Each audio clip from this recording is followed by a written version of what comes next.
really excited to introduce our speaker today.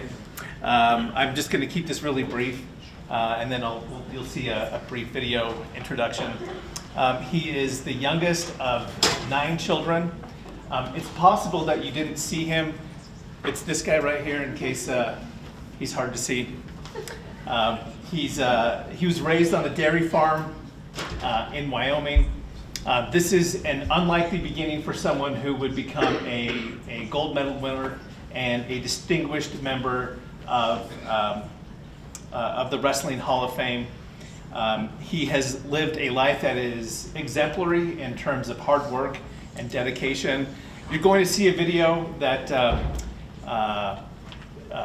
reflects on his winning the gold medal. It is hard to describe to people here today what a big deal it was, this victory. The tension between the United States and Russia at the time was actually higher than it is today. And this victory was something that many of us were very emotional about. And I include myself in that. It is such a pleasure to have with us today Rulon Gardner. I brought a few things I'm actually going to pass around, so all I ask is please don't steal my Olympic gold medal. So I'm going to pass that around. The other 3 Olympic gold medals were now in Russia. Karelin, you want to pass these around? And so that's my Olympic gold medal. And then the year after I won the Olympics, I came back and everybody's like, oh, it was a fluke that you beat Karelin. And then the year after I came back and I won the Worlds. And so I'm the only American in the history of Greco-Roman wrestling to win the Olympics and the Worlds. And the sport of Greco-Roman wrestling is one of the 2 original Olympic sports. So it was a sport that has been done for thousands of years around the world. So there's the medals. So you get a gold medal when you win the Olympics, and then I won the Worlds, and then when you win the Worlds, there is actually you get a medal and a belt. And I was the last person in the world you would ever thought would be at the Olympics. And for me, growing up the way I did, where I did, life was not an easy situation. Life wasn't always fun. And we're going to have a short amount of time today, so I'm going to tell you a story, and hopefully it kind of blows you away a little bit, because life is what life throws at you. And it's not where you start, it's where you go and where you end up through the whole process of getting engaged in everything you do. But I want to share with you 7 steps of my life that helped me to realize my true potential. And I brought some books, so afterwards I'll be signing books, and if you guys want to take pictures, but there's some really cool pictures in here. 3 years previous, before beating Karelin at the Olympics, there's some pictures in there if you want to check them. 3 years before I beat Karelin, he threw me on my head 3 times. He broke my neck in 2 places in the only match that I'd ever wrestled him before. So walking out there, the odds of me beating him were 2,001.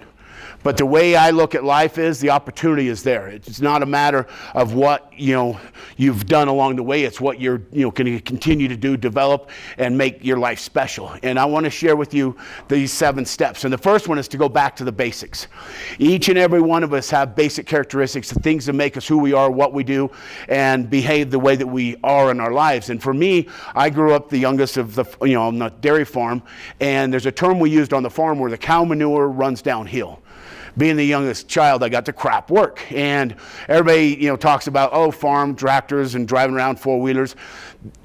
The video was the first time I ever drove the swather, because being the youngest, I didn't get to drive the tractors. I had to go out and do a lot more of the manual labor. And so for me, it was a responsibility to go out there and work hard. 5 years old, I remember going out and helping my dad, drilling, doing all the work on the farm from 5 years on. And then when I went in and I started my schooling, they realized I had a learning disability, reading comprehension, speed of reading, cognitive understanding. It took me a lot longer than the other students. And at 6 years old, I actually wrestled in my first tournament. I remember growing up and wrestling 4 days a year. That's what we did growing up in Wyoming, where I grew up, Star Valley. But we wrestled 4 days a year, and that was what wrestling was. And I had so many coaches come up and they try to work with me, and they're like, you'll never get it. You're not going to get it. So they moved on. They stopped working with me because it took me a lot longer than the other students. And when I was put into special ed in the school system, I actually was taken out of my mainstream classes and put in with the other kids. And so I was pulled out of those classes. And so each and every day I actually fell further behind because I wasn't able to continue to stay up with my classmates. And as I went through school, some of my classmates would tease me, bullying, that type of stuff, because it would take me a lot longer than them to take a test or to read a question or whatever it was. And so I really struggled. And as I went through into junior high, into high school, I worked hard, and I had a brother. His name was Reynold, and he was 1 year older. And my brother Reynold used to torment me every day. He would go out there and he'd tease me. You'll never beat me. I'll always be better than you. And I couldn't beat him in wrestling until the end of my junior year. And so for 17 years of my life, I'd kind of been tormented, and so it made me kind of gritty and tough and, get a little bit more determination than probably I would have if I hadn't been through that adversity. So that character made me stronger. And as I went in, I had a teacher, and his name was Bill Hopes, who was my special ed teacher. And he said, Rulon, he said, you're special. He said, you have a gift. He says, if you come and you work hard every day, you are going to be successful, because you have that discipline. And if you continue to do that, you're going to succeed at life. And for me, at that point, I'm thinking, succeed at life. I just want to make it through the day and not get killed on the farm or something, or, not, lose to my brother anymore. I was sick and tired of losing to my brother. And so finally, I went in my senior year, I won state. I had an opportunity to get a scholarship to 2 different junior colleges. That was nothing special. And I went in and I sat down, and the advisor said, Rulon, if you go to college, you'll flunk, you'll fail. So don't even go to college, just be a farmhand. That's your job. That's what you should do. And I'm like, no, I want to go to college. And I went home and I told my mom what was told to me. And my mom was one of the people that really were influential, because she went back to nursing school when she was 50. And she went back and she worked until she was 72 years old as a nurse to help the family succeed. So my mom showed me grit and determination. I remember sitting there, she called the high school advisor, and it was kind of fun because she called up and she goes, how dare you tell my son what he can and cannot do? The only person that's going to realize his potential is him. You do not have the right to limit his potential. He will determine his destiny. And as I left for college, my mom said, Rulon, keep your head out of the clouds. Keep your feet on the ground. Remember who you are and where you're from and what you believe in. And as I went to college, I remember getting to Rick's College up in Idaho. Now it's BYU, Idaho. I went to Rick's College and I got to class, and I remember sitting down with the head coach, and I said, Coach Christensen, I said, you recruited me out of high school to come here and wrestle. I said, but you watched me lose. My only match my senior year, you watched me lose. I had 23 pins and 1 loss. And they scouted me out, and they figured out how to beat me. The guy was about 6'6", played football at BYU, but I'd pinned him the year before, so I thought I could pin him again. But they figured me out, and they beat me. And as I got to Rick's, I asked, why did you recruit me? He goes, Rulon, he said, because with 2 seconds left in that match, you still believed you could win. I said, of course. He goes, that's why. He says, you have heart, you have determination, you have a work ethic. He says, if I can teach you the technique with your work ethic, I'll make you a champion. And that's what we did. My first year at Rick's College, I ended up 3rd in the country. My sophomore year, I ended up winning the Junior College National Championship, got done, and I was recruited to go to BYU and a bunch of schools all over the country. But I chose the University of Nebraska. My family, and I'm the youngest of all the kids, and every one of my family members, even my dad, went to the University of Wyoming except me. And when I told him I wasn't going to Wyoming, he was pissed. And he's like, how dare you? And he was mad because I was the one going to get the scholarship. And my family, I had 4 siblings in Laramie, and they simply said, you come to Laramie, we'll give you a college degree. We'll give you a diploma. You'll be a physical education teacher. Because I wanted to be a teacher like all those teachers that gave me the belief in myself and the coaching. I wanted to be able to give that to the next generation. So I became a teacher. And as I got to Nebraska, I sat down with Tim Newman, the head wrestling coach. I said, Coach, I want to be a physical education teacher. And he said, Rulon, it's tough. And I went and I met with the advisor, and they simply said, you're not smart enough, you're not good enough, you'll never make it. I'm like, BS. I'm like, you give me a challenge and I'll prove you wrong. I'm like, you're not going to tell me what I can and cannot do. And as I went back and I talked to Tim Newman, he goes, Rulon, it's tough. He's like, but if you believe it, I'll back you 100%. It was so cool that Nebraska, Students for Disabilities, Reading for the Blind, I had so much help. Nebraska would not let me fail as long as I continued to do my best. And I had choices to go through at college and everything else. Some of the people went to college to party. I realized With that scholarship, I had one opportunity to get my schooling paid for. And I would not miss one class. I would not drink one drink. I would not do anything that would help me lose my focus. And so I stayed there every day. One night I had an opportunity to study for my anatomy bone exam, 207 bones, or meet Garth Brooks. I'm like, man, Garth, I'd like to, it would be kind of fun. And what am I going to do? I got 192 points out of 200 on that exam. Passed it. 2 years later, I met Garth. 4 years later, Garth did the foreword on my book. And I've known him for now 30 years. And I've met some pretty cool people along the way. After I won the Olympics, Garth Brooks got up and we were doing a big shindig in Vegas, and he talked about all the character I had. I'm like, I don't got character. It's just it's who we are. It's what we are developed in our lives, and that's how we live our lives. And so as I went through my junior year at Nebraska, I fell short from being an All-American.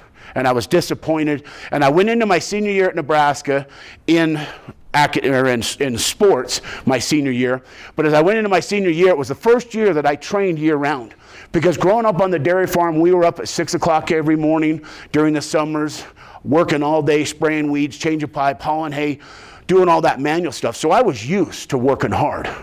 I wasn't used to being successful and all that good stuff, but I went in and I made that commitment my senior year at Nebraska, and I trained every day as hard as I could. And as I started this season, I went from being unranked in the country to number 2 in the country within 2 weeks. Went all the way through, got to the NCAA championships, and I fell short in the semifinals, and I lost, and I ended up 4th place. And I was disappointed, discouraged, and some of my friends who were there were like, dude, man, quit school, let's go party now. I'm like, probably not. I had some of them say, hey, you know what? Quit school, go make the Olympic team. I didn't know Greco-Roman or freestyle, the Olympic style, because all I knew was high school wrestling, and that's different than the Olympic stuff. And so I went in and I said, Mom, I'm like, what do you suggest I do? She goes, Rulon, why are you here? To get your education. You have one chance to do it. Do not fall short of it. And so I went back to school for 2 more years. And what kind of stunk is I went to Nebraska to become a teacher. But when I transferred from Rick's College out of 64 credit, Nebraska accepted 16 of them. As a junior, I started as a freshman. And I went in and I was quite upset when I figured this out. And I talked to the advisor. I'm like, why didn't you tell me that when I transferred here? They're like, why didn't you ask? I'm like, I was pissed. And I'm like, what? How? This is your job. Well, but you never asked. I'm like, so ask and you will receive. If you don't ask, you're not going to receive. So make sure you guys go there with a focus. Education, you guys are here. Do those things that are required of you and make sure you don't waste your time.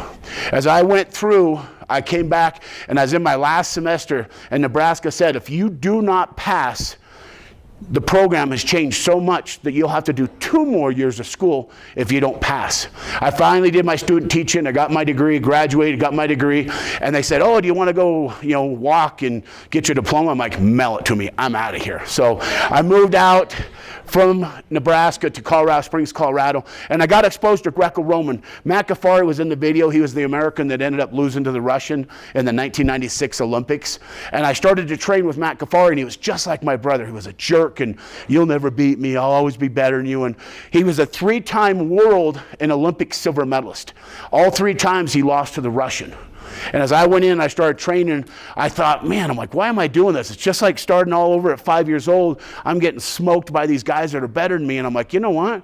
The reason you're doing this is because you're learning about yourself. And as I was finishing up at Nebraska, I did my first international match. It was against a guy named Bruce Baumgartner, 4-time Olympic medalist, world Olympic champion.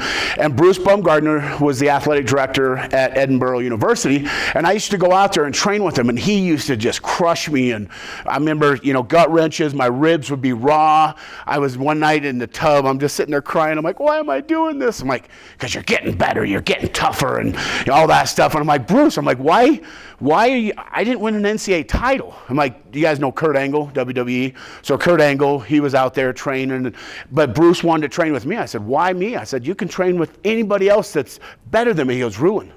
He goes, they're scared of me. He said, you don't back down from nobody. You don't, give up for anything. I need your work ethic because it pushes me to get to that next level. And as I moved to Colorado Springs, I sat down with Steve Frazier, and we talked about character, knowledge, and desire and ability. And I started to realize that I did have something a little bit special, something a little bit unique, because I had that determination. Most people, and I was in my 20s at that time, most people are like, it's time to retire and move on and get a job, this, that, the other. And I'd only started to reach my potential. It's like that iceberg, yeah, it's a big iceberg. Well, what's underneath it? That was the potential I had that I hadn't been able to discover yet. Step 1 is to go back to the basics, each and every characteristics that make us who we are. Step 2 is turn a negative into a positive. In my life, there's always been obstacles. There's always been challenges. There's always been those things that hold you down. For me, I turned that negative energy that people told me. I don't know if you saw at the end of the match, I got up and I threw something. What I threw was all the crap that people told me all the way through my life I couldn't do.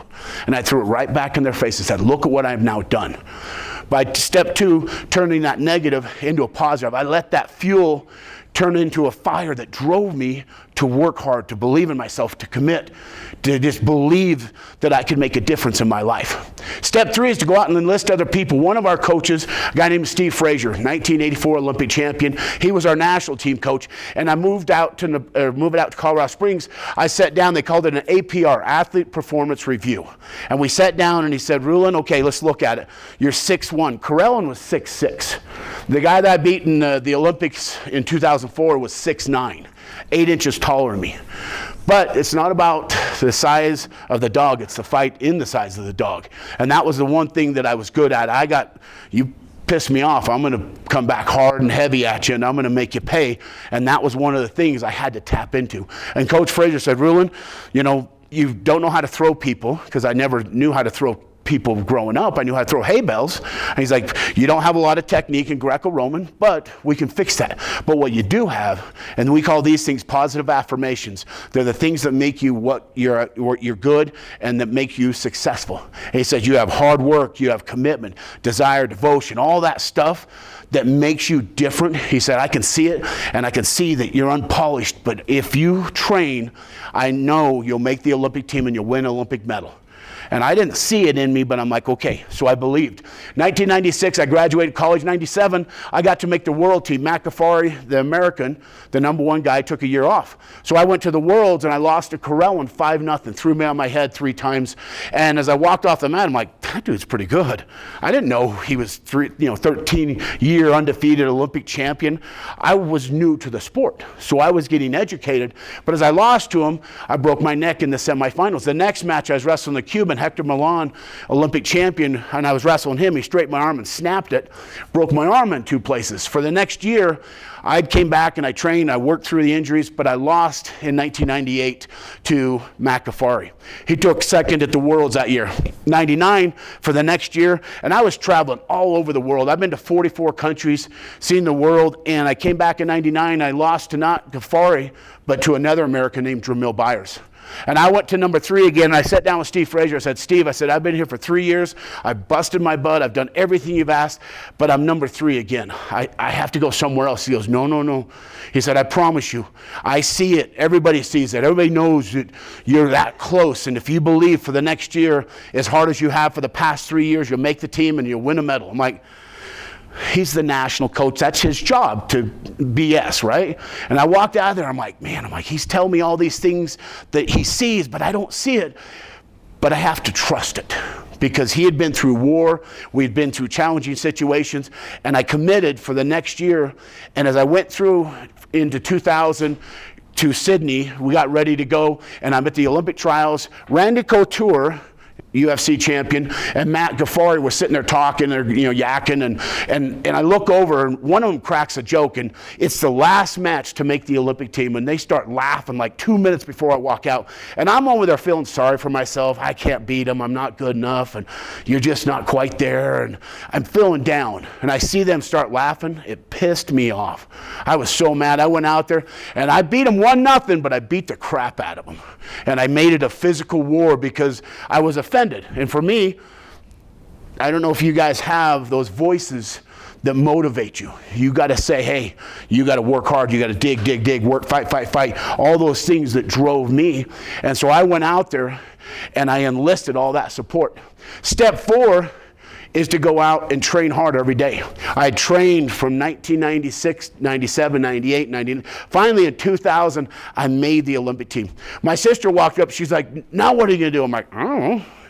Go win a medal. I don't know. I was hoping to make the Olympic team. I didn't know if it ever happened, but it's now happened. And she's like, well, what, you're going to beat Corral? And I'm like, no, but if I'm there, I have a shot.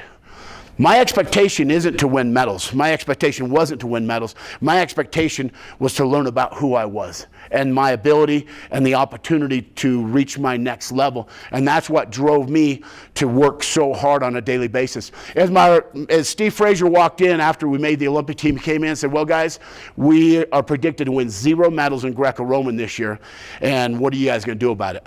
And we were kind of upset because we thought we were getting better. We thought we were getting close. And for them to say that to us, that just pissed us off, made it that much more effective to go out there and work that much harder. So in 2000, went in, month before the Olympics, we had been training, came back, we were focused. I went to a tournament in Russia. In this tournament, there's about 30 Russians in every weight class, and Russia, wrestling is one of the national team sports. And as I went in, I made it all the way to the finals.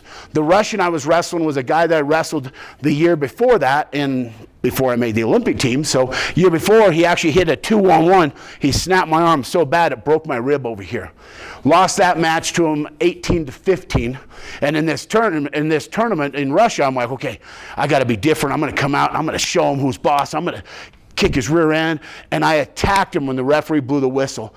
In 13 seconds, he hip tossed me and pinned me. I hadn't been pinned since elementary school by my brother. As I walked off the mat, I was devastated. But it was the best loss I ever had because it made me realize, yeah, you're good. You're not that good. You got a lot to learn. And I left and I grabbed a table and I put everything on the table. I said, leave your ego, your attitude, your cockiness. You got to leave all that stuff behind. It's time to move on to the next level. So I went out there and I got ready for the next month. I prepared. We got to Sydney, Australia. Coach Frazier said, Rulon, you've trained hard every day. And some of the workouts, and if you looked, it was kind of funny, a lot of backstory. Everybody's like, oh, Corellan's shredded and ripped, and they called him the experiment because he was 15 pounds at birth, and he was the Adonis. And then there's me, not so much the Adonis. But they're like, Corellan is like the man, this, that, the other. But what made me special was the work, the time, everything else. One of our practices, our coach was kind of crazy this way, but it was called a grind match. And a grind match, it was for us, I remember the first time he talked about it, he's like, okay, we're going to wrestle 2 hours straight. No time, no air break. You can't go get a drink of water. I'm like, 2 hours? That's not possible. I remember the first 9 minutes, it's like, okay, that's a regulation match. Then it's 15 and 30 and 40. You get to an hour, you're like, this is nuts. We got to hour and 15, hour and 30. Hour and 30, the body starts going numb.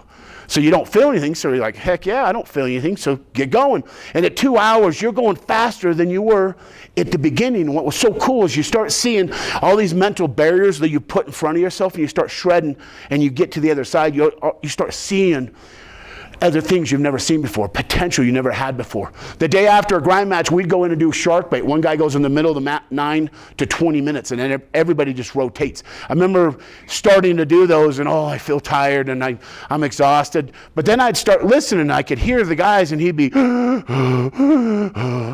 and he's leaving, and I'm staying, and I'm not breathing that heavy. I'm like, heck yeah.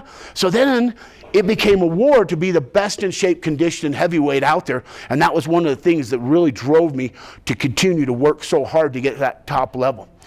Step 5 is to go out there and take care of business.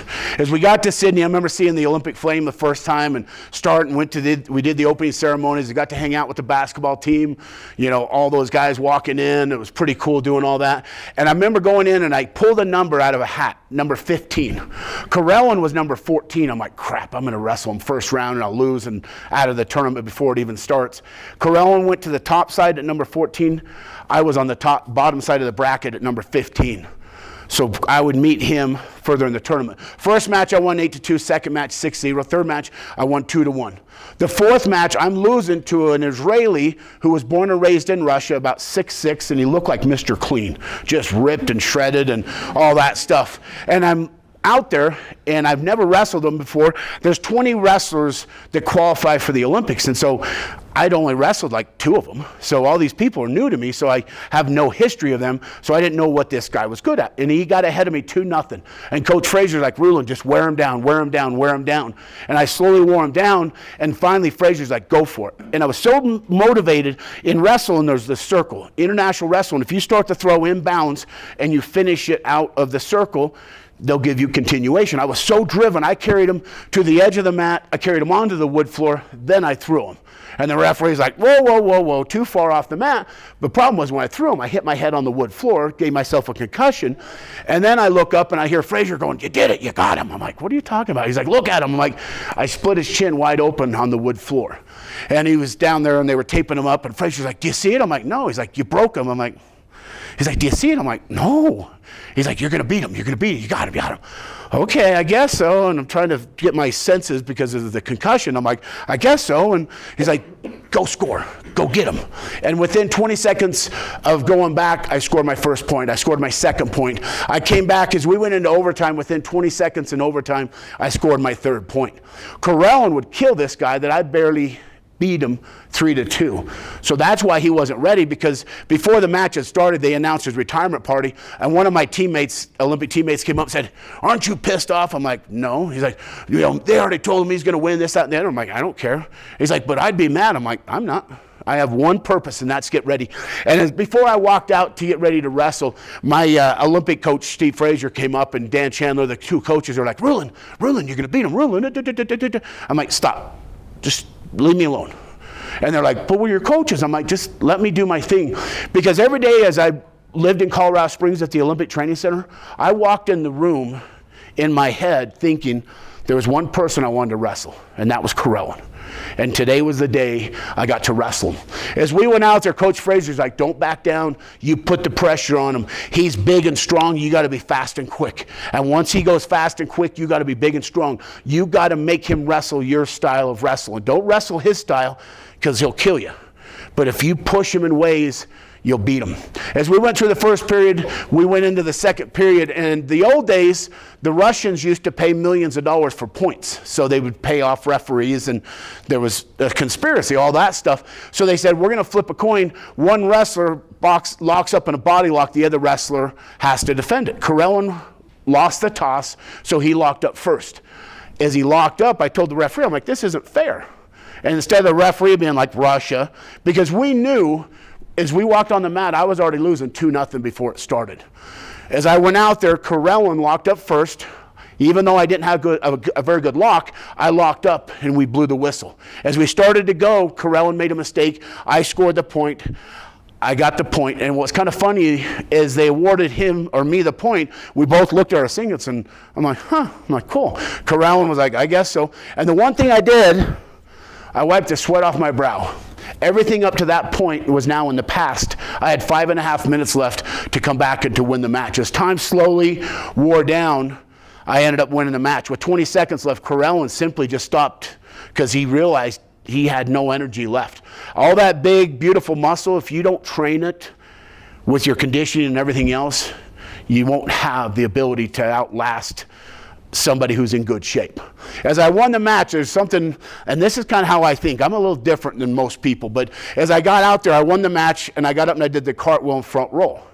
Have you guys ever seen Dumb and Dumber? Walks in the restaurant, he does the cartwheel and front roll. I'm on the stage, and my other teammates like, what are you going to do if you win? You can do a cartwheel? Because I had a pretty cartwheel. I'm like, I don't know.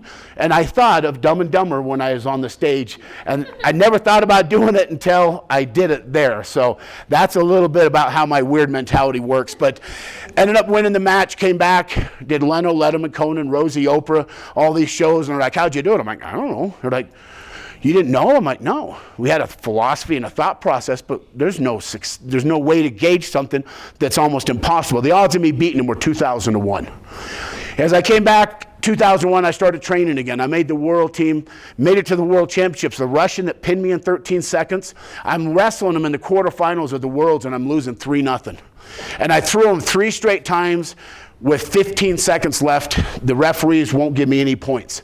15 seconds left, I came back, I thought, you know what, you beat them, you won the Olympics last year, you don't have to win the Worlds, it's okay, you don't need to do it. I'm like, bullcrap, get out of there, you got 15 seconds to win this match. As I threw him the third time, I think I gave him a concussion because he kind of came back and stumbling. As soon as the referee blew the whistle, I stepped in, I threw him all the way over my head, and I pinned him as time expired. I moved on, I wrestled the semifinals through the Bulgarian that was 6'7", and in the finals I wrestled the Hungarian that was actually at weigh-ins. I'm looking around, I'm the shortest guy by 3 inches. I'm looking around all 30 heavyweights. I'm like, I'm the shortest guy here. And the Hungarian, who I beat 2-0 in the final, said, yeah, we don't feel sorry. You're the only one with an Olympic gold medal. And all I did is, because you never piss off your opponent. You never let him know you're coming, because he'll get ready for you. And that was always the one thing I always did. If I beat you, I helped you up. I'm so sorry, I didn't mean to do that. Came back, I won the World Championships 2001. 2002, February 14th, Valentine's Day, I was up in Wyoming with 2 of my friends, and I was snowmobiling. And I got caught down in a gully, and I couldn't get out. And the snow was about 6 feet deep. And finally, at one point, I'm actually going down on my snowmobile, and I get to a point where I have the river, and I have no other choice but to drop in the river. I'm going about 200 yards in the river, and I get off my snowmobile, and it's stuck between 2 big old boulders. And now everything I have on is wet. I start pulling my snowmobile backwards. I fall into the river. Get completely wet, turn over, stand up. Now I'm like, you're in trouble. At that point, I realized I didn't have my winter coat. I had a t-shirt, sweatshirt, and a fleece top. It was 4:30 at night when I first got wet. It was now about 6:30. I walked for about 20-30 minutes, got to some trees, and I sat down. At 7:30, we were supposed to go to eat up at Jackson Hole up in Wyoming, and at that point, they would have known I was stranded. They would come get me. So from 7:30 at night until I thought would be until about 4 o'clock, maybe 5 o'clock in the morning, and the cell phone didn't work because I was down in the gully and no cell signal back in the day, and I had to get in, turn my cell phone on. I thought it would be about 4 in the morning. It was midnight. From midnight till about 4:30, I stood up, sat down, stood up, and at 4:30 I was sitting down on my butt, and I fell asleep. And I had a vision. I saw Jesus and God and my brother Ronald, who came to me, who passed away when I was 8 years old, and they said, it's time to die. I'm like, I'm like, I got things to do. I want to live. I got to wrestle. I want a family. I got all this stuff to do. And they're like, it's time. And I'm like, no, I'm gonna come back, and I'm gonna keep wrestling. I remember waking up at that vision being like, yes, I'm alive, but I'm still freezing to death. At that point, I stood up, and I got up, and I stayed awake for the next 2 hours. I got down to the river at 6:30 in the morning, and I laid down. I'm watching the sun slowly come up, and I see an airplane come up, and he sees me, and he tips his wing. I'm like, hi. Hypothermia, frostbite, you get delusional. And he saw me at 6:30, 7 o'clock. The airplane was there, circled me for 3 hours. Live flight came in from Idaho Falls, Idaho, flew in, landed, picked me up. On the way from the mountain to the hospital, it had been 18 hours. My core temperature was 80 degrees. That night, it was between 25 and 30 below zero. As I got to the hospital, the doctor got down to my boots, and they were frozen to my feet. He went in and cut the boots off on the sides, pulled my boots off of my feet. He said, your feet are completely, frozen solid. You got to go somewhere else. Flew me to Idaho Falls, Idaho. My oldest sister's a cardiologist. She showed up, and the doctor simply said, his feet will be amputated within a week. And my sister said, no, we're going to keep him. Well, I've never dealt with frostbite, this. And my sister had called up all the experts, and they said, this is what you're going to do, this. Went through 4 surgeries. I lost the middle toe on the right foot, lost all the feeling of my lower foot. Went in, started walking again in June. In July, I started to wear shoes. In August, my training partner, Jamil Byers, won the Worlds. The next 2 months after that, I started wrestling. First practice, I tripped and fell over 20 times, got up, and everybody's like, you can't even walk, you can't even wrestle. Byers is a world champion. No way in the world can you beat him. Step 6 is to aim high when you're feeling low. When you get knocked down, you get beat down, you got to get back up. As I went in, had the frostbite, I could have just simply quit, but I came back. 2003, 8 months after frostbite, I came back and I made the world team. 2004, I went back in. I was in the semifinals, 1-1 in overtime, and I got taken down. If I had the feeling, I probably would have stopped him, but I can't feel my feet. So he took me down, he scored, he beat me. Beat the Iranian 3-0 in the final, or in the third and fourth bronze medal match, won the Olympic bronze medal. Retired at that point. Since then, I've been a medical device rep. I own a little youth wrestling club. I actually got the phone call right before here. I actually coach wrestling down at Beaver Dam. So today, after here, I drive down there because we have our last dual meet on the wrestling team there. 5 years ago, I got my insurance licensing, and last year, or 2 years ago, I got my real estate license. And if you ever take any of those national tests, they sure suck. And my broker back there, Joe's back there, I work for Stratum Real Estate, so he's here watching me speak today. But I got my real estate exam, and probably one of the most emotional things, I'm taking the exam down at UTU, and I get done, I'm like, there's no way I passed, because reading's still not easy. It takes me a lot longer than everybody else, and I'm there, and I'm like so upset. I'm like, there's no way. I'm like, this is bull crap, and I'm like, there's no way, and I get up, and I go out, and she's like, oh, you passed the state? I'm like, oh, sweet, okay. And at least that's half of it, and she's like, oh, and you passed the federal, and I started to cry. And step 7 is don't rest on your laurels.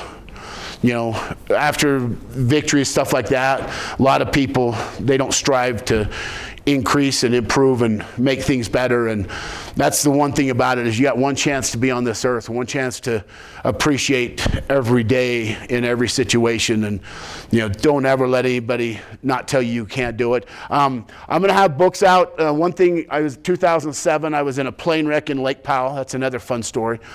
We hit the water at 150 miles an hour, swam 2 miles, 43-degree water. Took me 2 hours, got to the shore. All 3 of us survived that night. At one point, the guy's like, I thought you were a ghost coming to save us. I'm like, if I'm a ghost, I'm coming to kill you, because you guys left me in the middle of the lake and you guys swam to the shore without me. So, life has adversities. Last 2 real quick things. I had an opportunity in 2004 to go try out for the WWE. And I went down, and Vince McMahon said, I'll pay you $20 million. You can do this. But if you do it, I own you. You do what I say. And I went home and I said, Mom, what do you suggest? She goes, Rulon. She goes, I didn't raise you to sell yourself out. Know who you are. Know what you are.